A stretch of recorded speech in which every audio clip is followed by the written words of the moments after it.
घर भर में बिखरी किताबें, कागज, जूते, चप्पलें माँ की अनुपस्थिति का एहसास दिला रही थी। माँ थी तो घर दमकता रहता था। मजाल है जो एक दिन का भी इधर से उधर हो जाए। उसी घर में आज मक्खियाँ भिनभिना रही थी। घर में फैला सन्नाटा हृदय की धड़कनें बढ़ा रहा था। चारों ओर भटकती मेरी निगाहें पूजा घर के सामने ठहर गई। ठीक सामने एक छोटा सा सफ़ेद मंदिर। शादी की 25वीं वर्षगांठ पर पापा का दिया यह अप्रतिम उपहार माँ को प्राणों से भी प्यारा था। हर सुबह स्नान ध्यान के बाद उसे आंचल से साफ करते समय उनका चेहरा बहुरंगी फुहारों से नहा उठता था। पति का उपहार व भगवान की पूजा, प्रणय और भक्ति के दो रंग अपनी अपनी छाप छोड़ने की होड़ में तीसरा बन जाते थे। बड़े बड़े बच्चों के सामने माँ की आंतरिक अनुभूतियाँ छुपाए न छुपती तो वे बिना बात ही हंस पड़ती थी। पूजा का कमरा वैसा ही था जैसा वे रखती थी। मंदिर के बगल हार्ट फेल की पहले से क्या खबर देता। बेटा और फिर मृत शरीर बहुत बड़ा भार बन जाता है जिसे ज़्यादा देर घर में नहीं रखा जा सकता। पापा की उंगलियां हौले हौले मेरा सिर सहला रही थी। कभी कभी शब्दों से परे भी कितना कुछ संप्रेषित हो जाता है। अपने सिर पर उनकी उंगलियों के स्पर्श से मैंने महसूस किया कि तिल तिल टूटने लगे हैं। पापा, एक ज़माने का लौह पुरुष भीतर ही भीतर खोखला हो गया है। माँ थी तो बड़ा सहारा था, अब नितांत अकेले रह गए हैं। जिम्मेदारियाँ कम थोड़ी ही है। आशा की शादी करनी है, छोटे की पढ़ाई पूरी करनी है। शायद ये जिम्मेदारियां ही उन्हें बिखरने से रोके हुए हैं। 2-3 दिनों में मेहमानों से घर भर गया। चाची, ताई, बुआ सब अपने अपने बाल बच्चों के साथ आ गई। घर में भीड़ तो थी पर एक अजीब सी खामोशी थी। बुआ चाची की कानाफुसियाँ थी तो कहीं मर्दों का जमावड़ा था। बहुएं और लड़कियां काम में लगी हुई थी। बस नहीं थी तो माँ।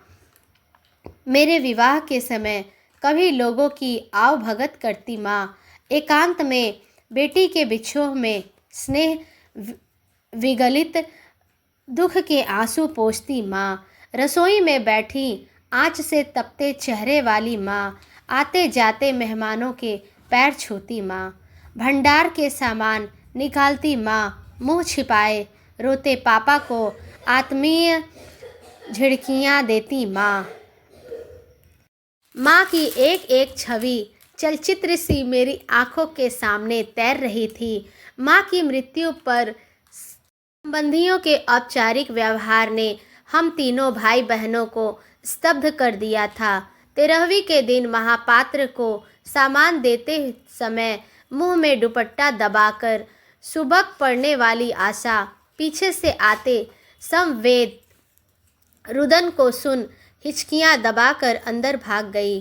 छोटे से पास बैठी मैं मुख हो गई थी। आशा फिर बाहर जाने को हुई कि आंगन से आती चाची की स्वर लहरी, हाय जीजी, तुम हमें छोड़कर क्यों चली गई? सुनकर ठिठक गई।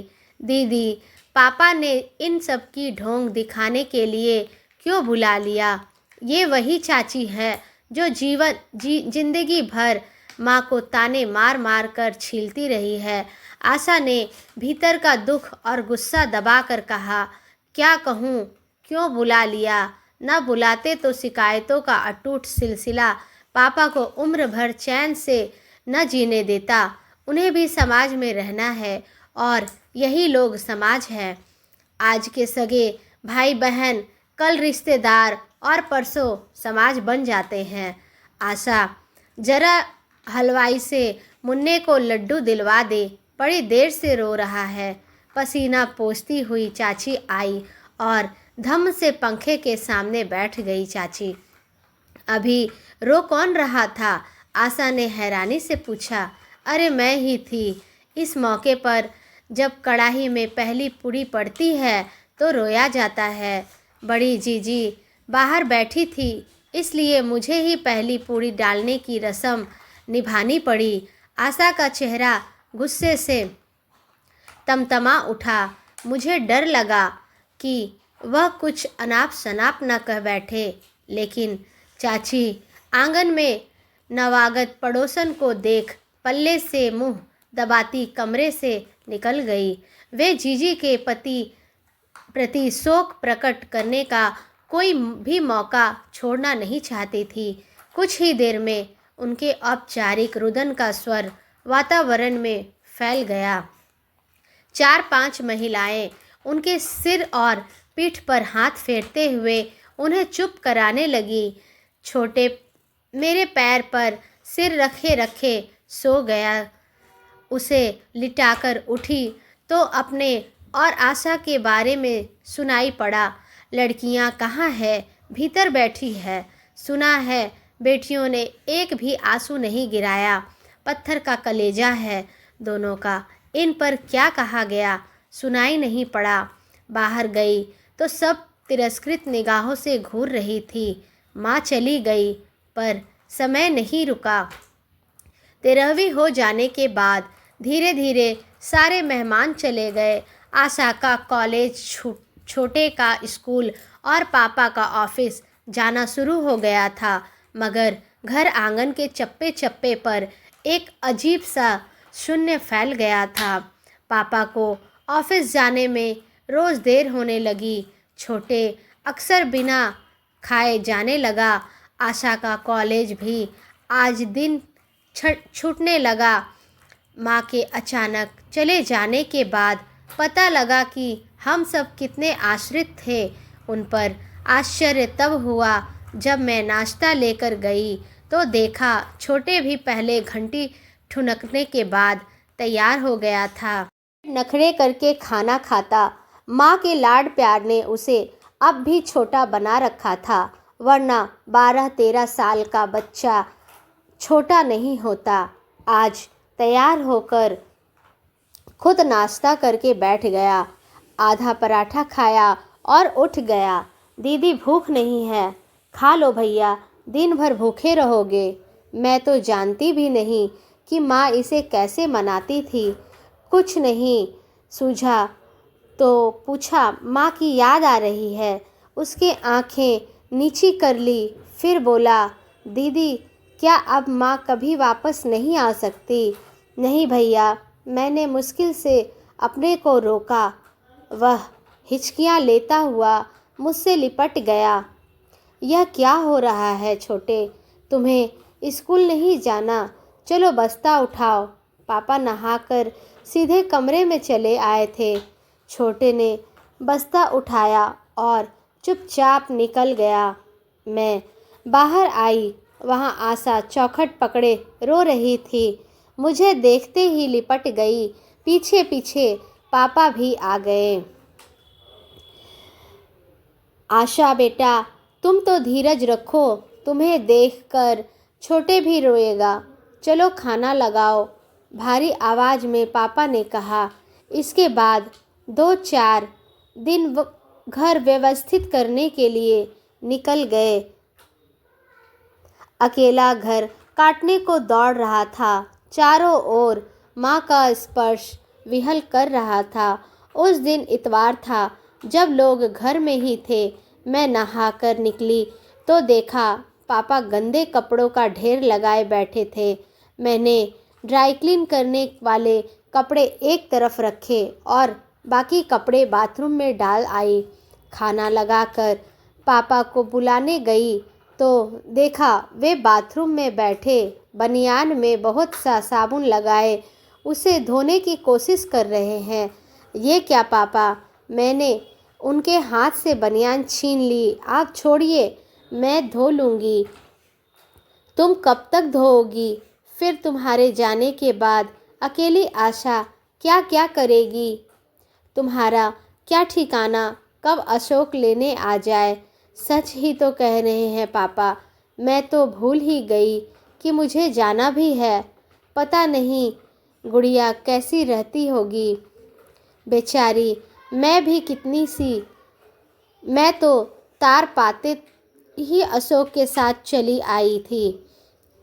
इतनी छोटी बच्ची मेरे बिना कैसे रहती होगी। गुड़िया के भोले मुख की स्मृति मुझे उदास कर गई। क्या करूं? चली जाऊं या उसे यहीं बुला लूं? मुझे छोड़ने आए अशोक 2 दिन रुक कर चले गए थे। तब से कोई पत्र भी नहीं आया। 20-25 दिन होने को आए। उन्होंने तो कह दिया था कि जब ठीक समझो आ जाना। इस बीच अशोक ने अम्मा जी को बुला लिया होगा। गुड़िया परेशान कर देती होगी। क्या पता भूखी ही स्कूल चली जाती हो। एकाएक मेरे हृदय में ऐसी वेदना उठी कि लगा किसी भी तरह गुड़िया मुझे मिल जाए और मैं उसे आंख में भर लूं। दीदी खाना खाने चलो, आशा ने कहा तो मैं चौंक गई। अरे पापा पहुंच भी गए। मैं अनमनी सी जाकर बैठ गई।